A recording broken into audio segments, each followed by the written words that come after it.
Boa noite, meus irmãos. Paz seja com todos, amém? Amém. Os irmãos estão bem, graças a Deus? Amém. Glória a Deus. Amados, eu queria meditar com os irmãos em dois textos. O primeiro se encontra em Mateus, capítulo de número 28, versículo 19. E para os irmãos que quiserem abrir também, Mateus 28, 19, vamos ler também Lucas 24, 49. Será uma pregação breve, até porque depois temos a ceia e também meu esboço não saiu tão grande. Mas eu queria pregar através do tema, que é um tema simples, apenas obedeça. É um tema simples, porém direto e objetivo. E eu confesso aos irmãos que, mais para frente eu vou citar melhor, mas já tem um ano que o Senhor ministrou essa palavra no meu coração, mas eu queria entender mais a fundo o que o Senhor queria ministrar no meu coração, porque para eu chegar e falar para os irmãos, eu tenho que ser ministrado. E desde o ano passado eu venho tentando entender essa palavra, qual que era o objetivo dela. Então eu confesso aos irmãos, que eu estou com um grande temor aqui na frente, porque eu já adianto aos irmãos que é uma palavra de exortação. Então, para que a igreja seja exortada através do Espírito de Deus, o Espírito de Deus ministrou no meu coração. E, meus irmãos, eu confesso que eu estou arrepiado aqui nesta noite, pelas coisas que Deus tem feito e pela palavra que Ele ministrou ao meu coração. Então, Mateus, versículo 19 do capítulo 28, vai nos dizer assim, palavras de Jesus: Ide, portanto, fazei discípulos de todas as nações, batizando-os em nome do Pai, do Filho e do Espírito Santo. Agora eu quero ler com os irmãos em Lucas 24, 49, que inclusive é o texto base, é o texto principal da pregação de hoje, é o texto ao qual nós iremos abordar. Lucas 24, 49, vai dizer assim, palavras de Jesus também: Eis que envio a vós a promessa de meu Pai. Portanto, ficai em Jerusalém, até que do alto vocês sejam revestidos do poder. Os irmãos, repita comigo: portanto, ficai em Jerusalém, até que do alto vocês sejam revestidos do poder. Amém? Assentados mesmo, Pai, essa é a tua palavra e o Senhor sabe, Pai, como eu estou temendo em trazer ela nessa noite, mas eu creio que o Senhor não nos trouxe aqui à toa. Mas o Senhor tem algo para nós essa noite, Pai, que não venhamos ouvir aquilo que agrada aos nossos ouvidos, mas que venhamos ouvir aquilo que incomoda a nossa alma, aquilo que incomoda a nossa carne, Pai, para que sejamos edificados, Pai. E não seja aquilo que nos agrada, mas aquilo que nos edifica. Desde já te agradecemos e te rendemos graça, porque o Senhor é bom. Em nome do Senhor Jesus, amém. Amados, de maneira bem breve, primeiro nós lemos o texto de Mateus. Mateus era um publicano, ou seja, ele era um judeu que trabalhava para Roma, cobrando impostos de judeus. Deus abençoe, irmão. Ou seja, quem era publicano naquela época não tinha uma boa fama. Ele escreve o seu evangelho ali por volta de 50 a 60 depois de Cristo, através daquilo que ele viu e que ele presenciou, porque ele era um dos 12. Já o evangelho de Lucas, no texto ao qual nós lemos, ele era um discípulo do apóstolo Paulo. Ele não era um judeu, ele era um gentil, Todo aquele que não era judeu era chamado de gentil. Ele era um médico. E a gente vê que, por mais que ele não fosse judeu, ele era um gentil convertido. E ele escreve o seu evangelho em torno de 60, 70 depois de Cristo. Mas, meus irmãos, nós lemos essas duas passagens, Mateus e Lucas. São passagens diferentes, porém se trata do mesmo momento. Momento esse antes que antecede a volta de Cristo aos céus, após a sua ressurreição. Então, para estarmos contextualizados, Jesus ele morre na sexta-feira à tarde. Quando é no domingo à tarde, no domingo de manhã, ele ressuscita, aparece a Maria Madalena, aos seus discípulos, e ele ainda passa 40 dias nessa terra. A gente sabe que ele passa 40 dias porque esse próprio evangelista Lucas, em Atos capítulo 1, versículo 3, vai nos dizer isso, que ele passa 40 dias nessa terra. E, meus irmãos, esses dias que Jesus passou aqui na terra não foi por acaso. Como eu citei em uma pregação minha recentemente, nada do que Jesus disse, do que Jesus aplicou, do que Jesus ensinou, lugares onde Jesus andou, casas onde ele entrou, pessoas com que ele conversou foi à toa. Tudo, lugares, ambientes, pessoas, tudo que Jesus fez aqui nessa terra havia um propósito. E havia um propósito de Jesus em passar esses 40 dias aqui na terra antes dele voltar aos céus. Então, meus irmãos, de maneira bem rápida, entendendo esse objetivo de Jesus de passar os 40 dias na terra, primeiro, ele mostra aos seus discípulos que ele tem poder sobre a morte. Ele mostra aos seus discípulos que tudo aquilo que foi profetizado através da vida dele, que tudo foi profetizado pelos profetas no Antigo Testamento, que indicando que viria o Messias, que viria aquele que traria salvação para os judeus, para toda a nação de Israel, se cumpriu, e ainda muitas coisas iriam se cumprir. O segundo objetivo pela qual Jesus passa esses 40 dias aqui na terra é porque havia discípulos que deveriam ainda ser transformados. Um exemplo desse é Tomé, porque Jesus, quando ele ressuscita, ele aparece para Maria Madalena, depois ele aparece apenas para 10 discípulos mais tarde. Por que ele não aparece para os outros 2? Primeiro, que Tomé não estava presente. E segundo, porque Judas, infelizmente, havia se suicidado. Então, quando Jesus ele aparece para os seus discípulos, havia somente 10.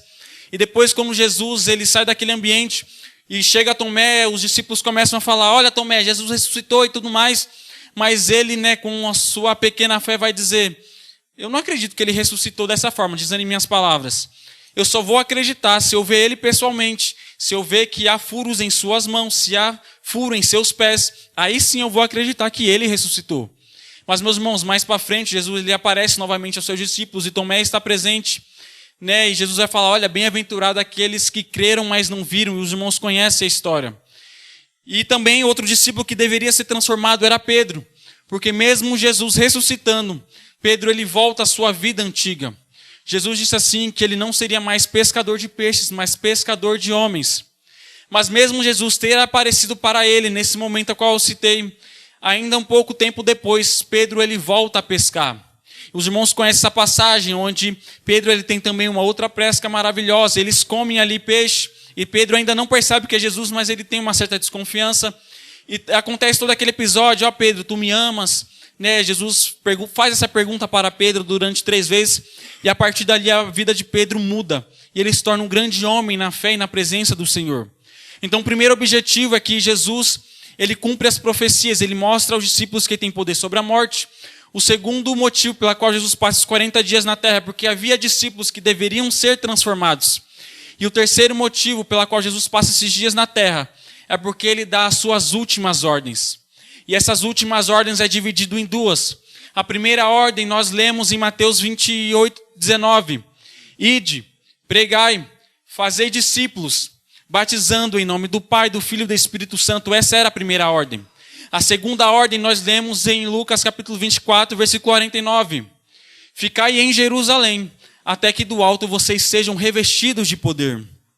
Amados, a primeira ordem de Jesus, para que eles fossem, pregassem o evangelho e batizassem os outros, basicamente era uma ordem até que simples, porque era algo que Jesus já havia falado antes. Tem a passagem onde Jesus manda os seus 70 discípulos, de 2 em 2, eles vão pregar sobre as cidades, e quando eles voltam, eles contam para Jesus, nós curamos os enfermos, nós fizemos milagres. Foi um mover tremendo ali que nós fizemos através da sua ordem. Então, meus irmãos, essa questão de ir pregar, de batizar, de fazer o id, já é algo que Jesus já tinha falado. Então, basicamente, já era algo que eles já tinham ouvido. A segunda ordem, ficar em Jerusalém, fique na cidade, basicamente também era uma ordem simples, apenas fique na cidade. Mas, meus irmãos, era uma ordem simples, porém de difícil compreensão. Por que eu digo isso? Porque por mais que a ordem seja simples, fique na cidade, era uma ordem difícil, porque não era só para não sair da cidade. Era difícil porque a promessa que Jesus deu para eles, para ficarem na cidade, porque do alto receberiam poder, Jesus não deu data, Jesus não deu como, não deu quando, não deu onde. Ele disse apenas, fiquem na cidade porque vocês serão revestidos do poder. Mas Jesus ele não deu em detalhes o como seria, como aconteceria, em que dia isso iria acontecer, em que hora do dia, qual é o local que nós seríamos revestidos do poder. Então era uma ordem simples, olha, vocês vão ficar na cidade, mas imagina a cabeça dos discípulos. Tá, vamos ficar na cidade e vamos fazer o quê? quando é que será que nós vamos ser revestidos do poder? Sendo que Jesus não deu detalhes. Meus irmãos, ficar na cidade é fácil. Difícil é saber esperar. Nós sabemos que o Espírito Santo veio, eles sabiam que o Espírito Santo viria, só não sabiam como. Jesus disse, meus irmãos, em João capítulo 14, versículos do 15 ao 20, que não deixaria órfãos, mas enviaria o Consolador. Ele já estava profetizando que o Espírito Santo viria e estaria sobre a vida deles. Quando Jesus ele dá essa ordem para eles ficarem na cidade, pois receberiam do poder, grave essa informação, depois ele vai para Betânia e sobe aos céus. Mas quando Jesus ele dá essa ordem, meus irmãos, ali havia aproximadamente 500 pessoas. Guarde essa informação, repita comigo, 500 pessoas. A gente sabe disso porque o apóstolo Paulo, em 1 Coríntios capítulo 15, versículo 6, vai nos dizer que quando ele ressuscita, ele aparece ali para 500 pessoas. Então nós temos essa informação. Entendendo isso, meus irmãos, o contexto ele é um pouquinho longo, mas as aplicações são dinâmicas. Mas eu estou preparando o coração dos irmãos para aquilo que será ministrado hoje. No Antigo Testamento nós sabemos que o agir do Espírito Santo era de uma outra maneira. Assim como já foi citado em algumas pregações, inclusive pelo meu pai, que o Espírito Santo ou ele se apoderava da pessoa, ou ele se apartava da pessoa. Então nós podemos dizer que no Antigo Testamento, as pessoas basicamente não eram templos do Espírito Santo como nós somos hoje. E também nós sabemos que o Espírito Santo não habitava em qualquer um. Ele habitava principalmente em reis, profetas, sacerdotes e até mesmo juízes. Então, no Antigo Testamento, o Espírito Santo se apoderava, se apossava, ou ele se apartava, se retirava das pessoas. E o exemplo que eu quero trazer para os irmãos de maneira rápida, só para entendermos isso, é 1 Samuel, capítulo 16, versículos 13 e 14.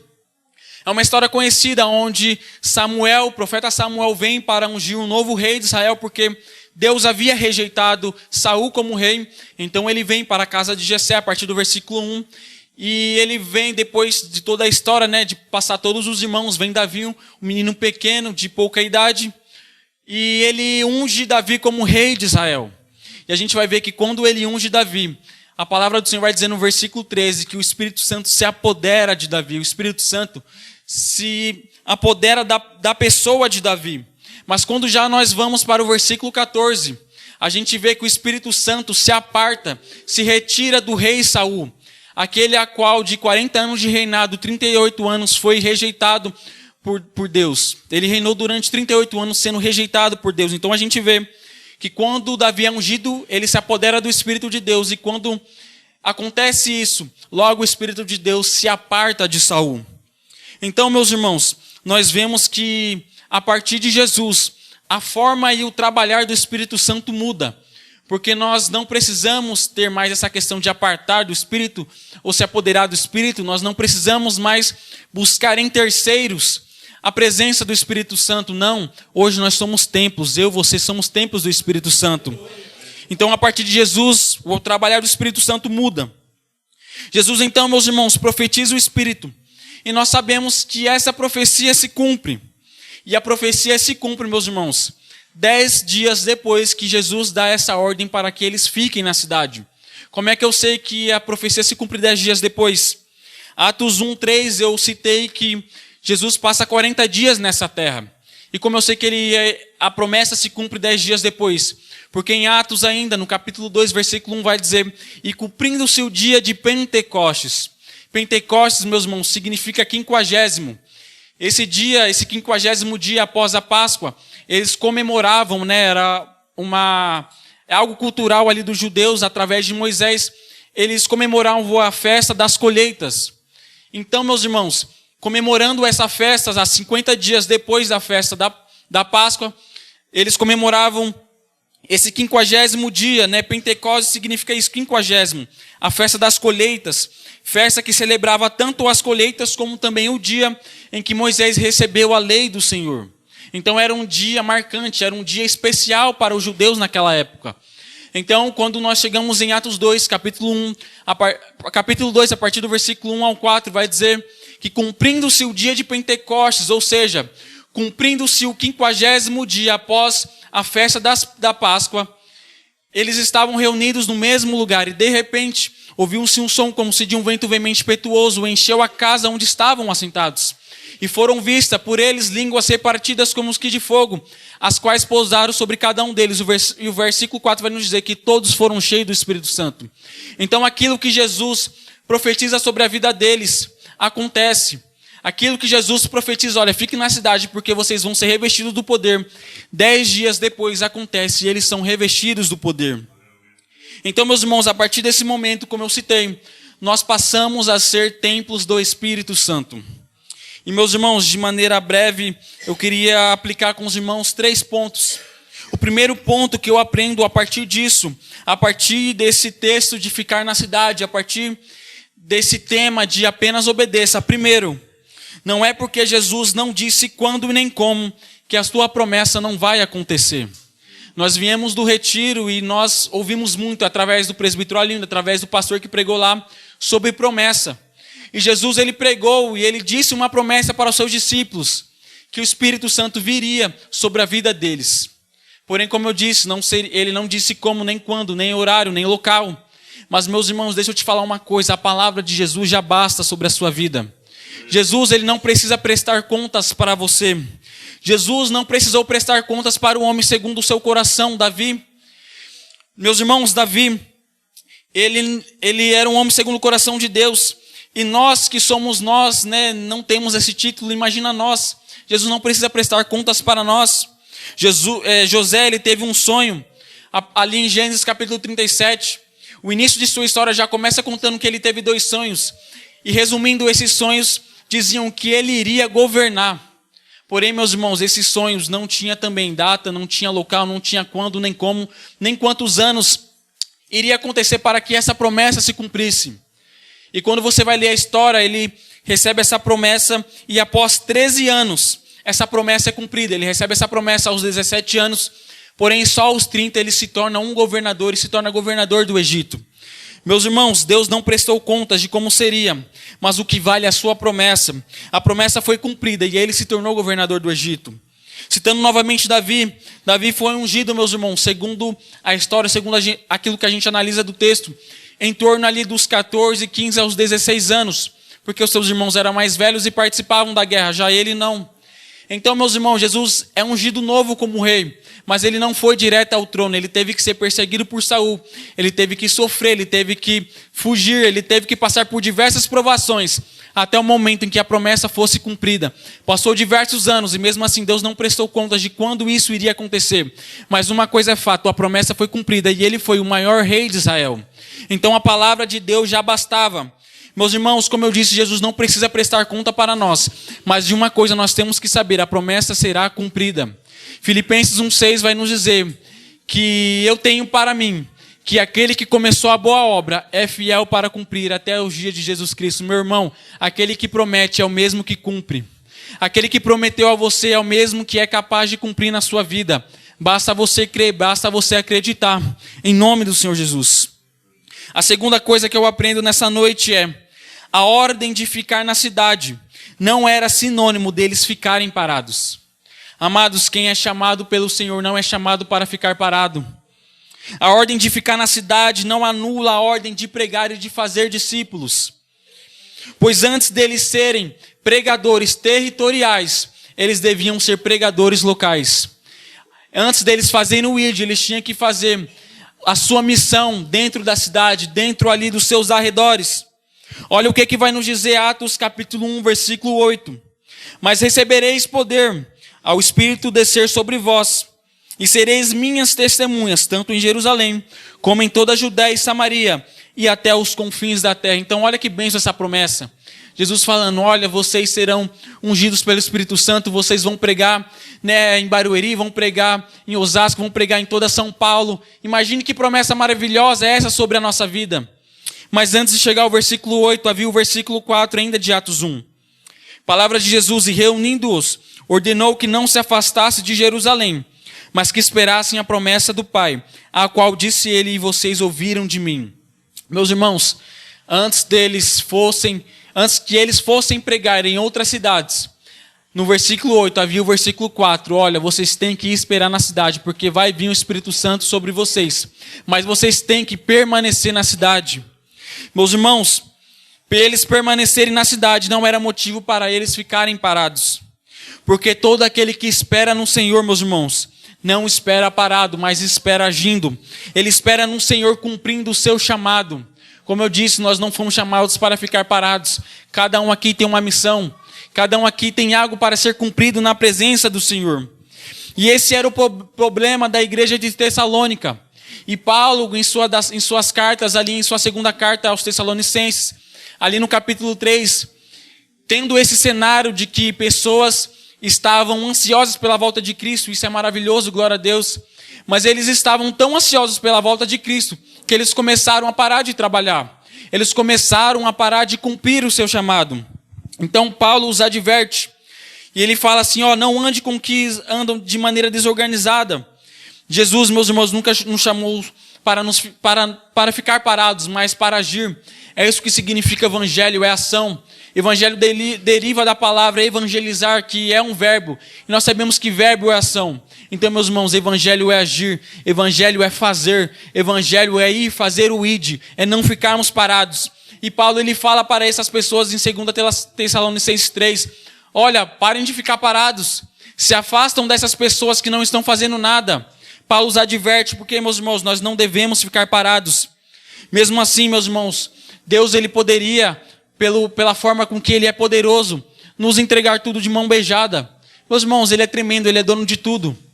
Ele poderia nos dar tudo de mão beijada e nós poderíamos ficar sentados, parados e esperando a promessa de Deus vir à nossa mesa, vir às nossas mãos. Mas mesmo assim, meus irmãos, mesmo sendo pequeninos, Deus nos chama para fazer a nossa obra. Pois Deus, meus irmãos, não chama filhos preguiçosos, mas filhos que obedecem, que fazem a sua parte, que cumprem o seu chamado. A terceira coisa que eu aprendo nessa noite, meus irmãos, é que nem sempre a obediência estará de acordo com as minhas vontades. Há várias motivações da qual nós podemos obedecer algumas ordens. Talvez será porque nós seremos recompensados. Talvez nós queremos obedecer porque nós seremos remunerados. Isso é um serviço. Eu vou obedecer, vou fazer aquilo que eu tenho para fazer aqui no trabalho, porque eu sei que no final do mês, pelo menos aquilo que eu espero é ser remunerado. Eu vou obedecer porque talvez através dessa obediência eu receba um presente, quem sabe. Mas, meus irmãos, nós temos que obedecer todas as ordens. E nosso presbítero José Maria citou esses dias atrás sobre os 10 mandamentos, citou hoje na IBD, que, meus irmãos, as ordens estão aí e nós temos que seguir. Nós não devemos ser seletivos com as nossas ordens, com aquilo que foi dado a nós. Não, eu vou obedecer isso porque é mais fácil e eu sei que isso daqui eu dou conta. Essa ordem aqui eu me garanto na obediência. Isso aqui para mim é de boa. Mas essa ordem aqui, não, ela já é um pouco mais difícil. E é isso que nós fazemos, nós tratamos a ordem que recebemos como tarefa. Porque na maioria dos casos, o que a gente faz quando nós temos uma tarefa, seja de faculdade ou num serviço? Eu vou fazer isso daqui que é mais fácil, porque eu vou acabar em menos tempo. E aquilo que é mais difícil, eu vou deixar para depois, porque eu sei que exige um tempo maior.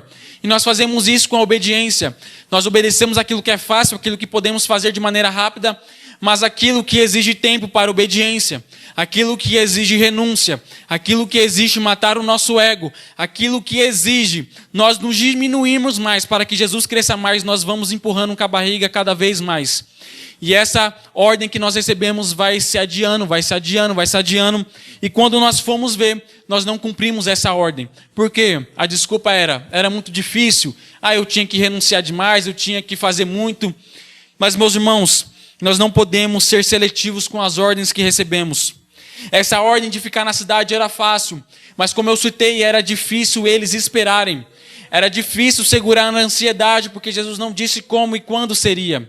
Mas a ordem era, fique em Jerusalém, fique na cidade. Meus irmãos, nós somos muito orgulhosos pelas ordens que nós obedecemos que são fáceis. Não matarás, é uma ordem fácil, eu nunca matei, e creio que aqui nenhum dos irmãos já matou alguém, graças a Deus por isso. Não matar é fácil, mas não dirá fácil o testemunho do seu próximo já é difícil. Não se reunir com os outros e falar mal do irmão, se reunir com os outros e começar a falar picuinha com os irmãos, isso já é um pouco mais difícil. Não roubarás é fácil. Se a gente não rouba uma loja, não rouba algo de nossos parentes, não rouba algo de outra pessoa, isso é fácil, eu cumpro, vocês cumprem, eu creio. mas não cobiçarás o outro, não terás inveja da casa, do carro, do emprego, da esposa, do marido do outro. Talvez isso seja um pouco mais difícil. Há algumas ordens que são fáceis e nós somos orgulhosos por isso, mas há algumas ordens que são difíceis e nós nos escondemos por isso. Essas ordens que são mais difíceis, nós queremos estar em oculto, queremos esconder isso, porque ela é difícil. Mas, meus irmãos, algo que o Espírito Santo me incomodou. Quem disse que as ordens foram feitas para nos agradar? Quem disse que as ordens foram feitas para agradar a nossa vontade? Meus irmãos, as ordens do Senhor foram feitas para nos confrontar, para bater diretamente com o nosso ego, para, meus irmãos, bater de frente com a nossa vontade. Pois todas as vezes que nossa vontade se bate com a vontade da Bíblia, nós estaremos errados todas as vezes. Todas as vezes que nós olharmos para a Bíblia e tivermos uma opinião que difere aquilo que a Bíblia diz, todas as vezes nós teremos errados, porque o que prevalece é a palavra do Senhor, o que permanece é a ordem do Senhor. Então, meus irmãos, a ordem do Senhor nem sempre foram feitas para nos agradar, mas foram feitas para cumprirmos. Porque, como eu disse, tudo tem um propósito. Se Deus deu uma ordem para você, é porque há um propósito nisso. Talvez Ele quer te moldar, talvez Ele quer te ensinar algo, talvez Ele quer mostrar algo para você, um caminho que você deva seguir, um caminho que você não deva seguir. Meus irmãos, tudo tem um propósito, e se a ordem é difícil, é porque Deus tem um propósito nessa ordem na sua vida, amém? E já partindo para a conclusão, meus irmãos, eu queria novamente ler Lucas 24, 49, que é o texto base dessa pregação. Eu quero ler também com os irmãos Atos, capítulo 1, versículo de número 4.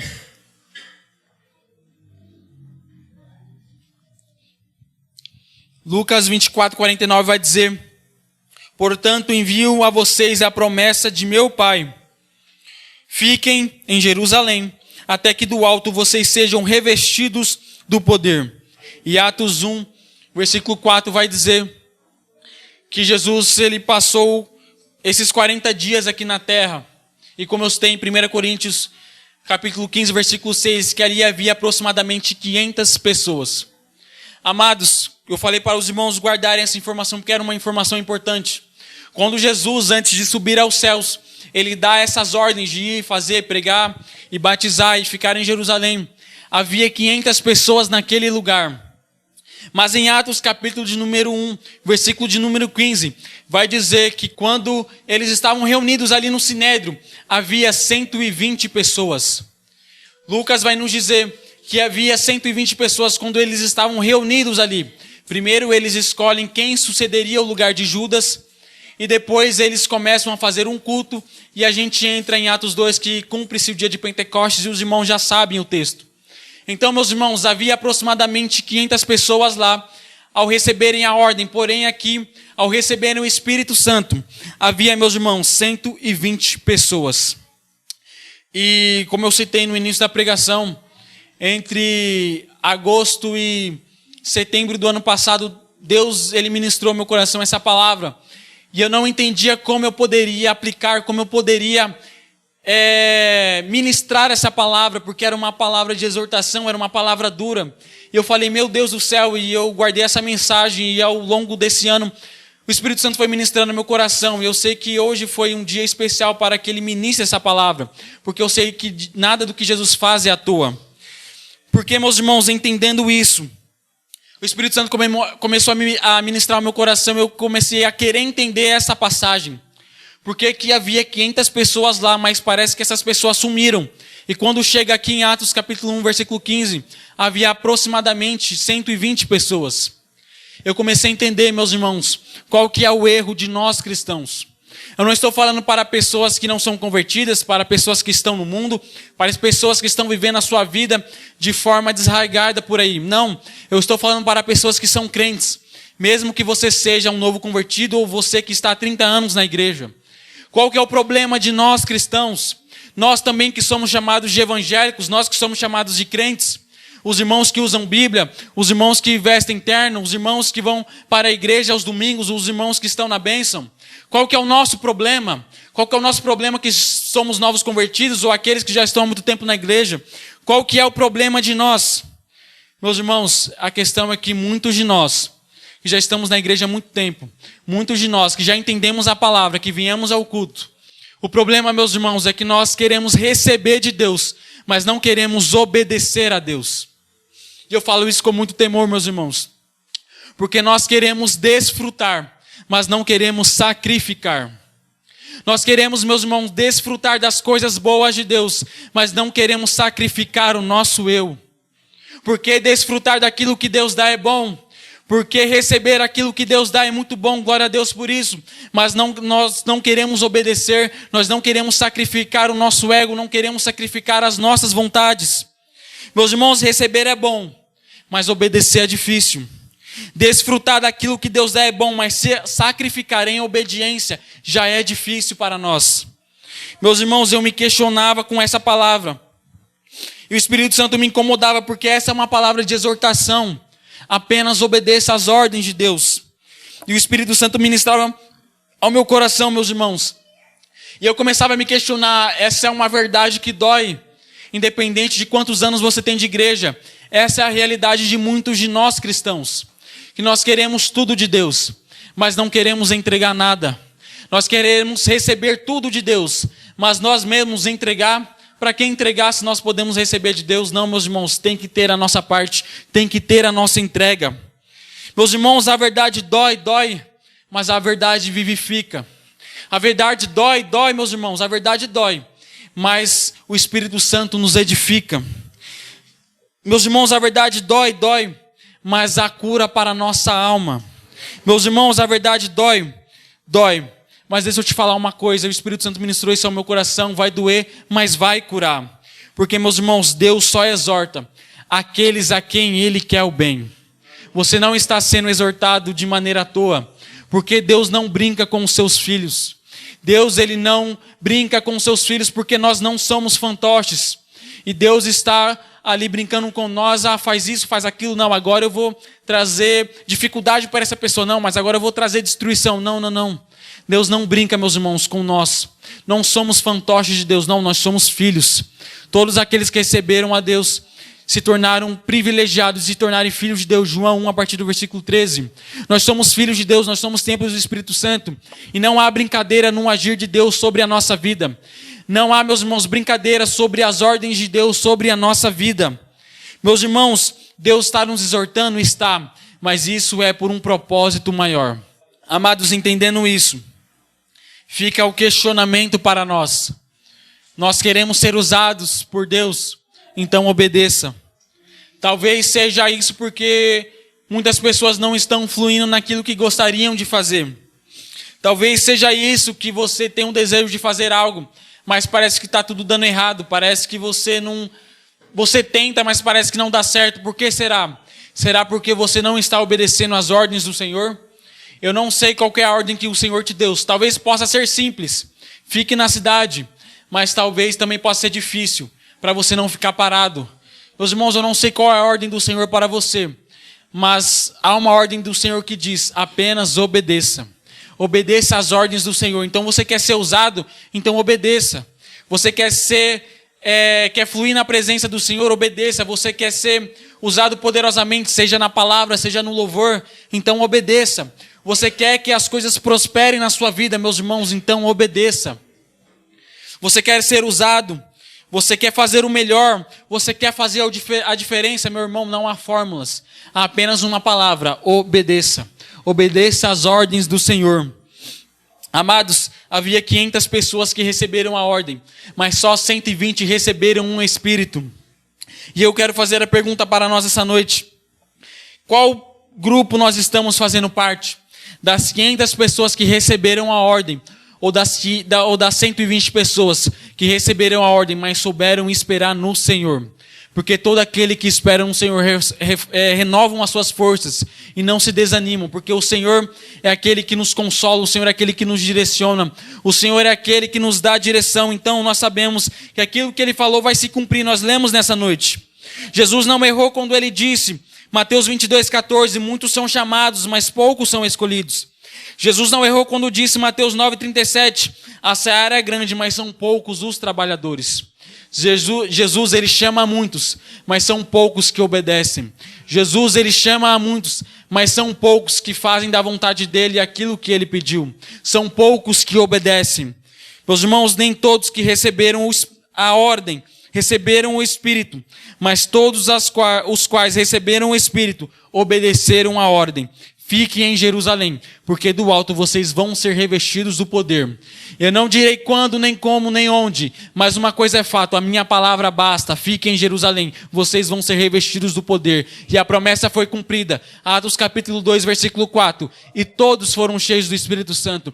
Se as 500 pessoas obedecessem, 500 pessoas seriam cheias do Espírito Santo naquele momento. Mas apenas 120 obedeceram a ordem. Então naquele momento apenas 120 foram cheios do Espírito Santo. Mas a palavra para nós essa noite é: você recebeu a ordem, então obedeça, porque assim a promessa do Senhor será cumprida na sua vida. Meus irmãos, apenas obedeça. A palavra é simples, curta, porém direta. Apenas obedeça. Fique em Jerusalém, porque do alto você vai ser revestido do poder. Fazemos a oração. Pai, nós a Ti rendemos graça porque o Senhor é bom. É uma palavra, Pai, de exortação que nos incomoda, Pai, para obedecermos às Suas ordens.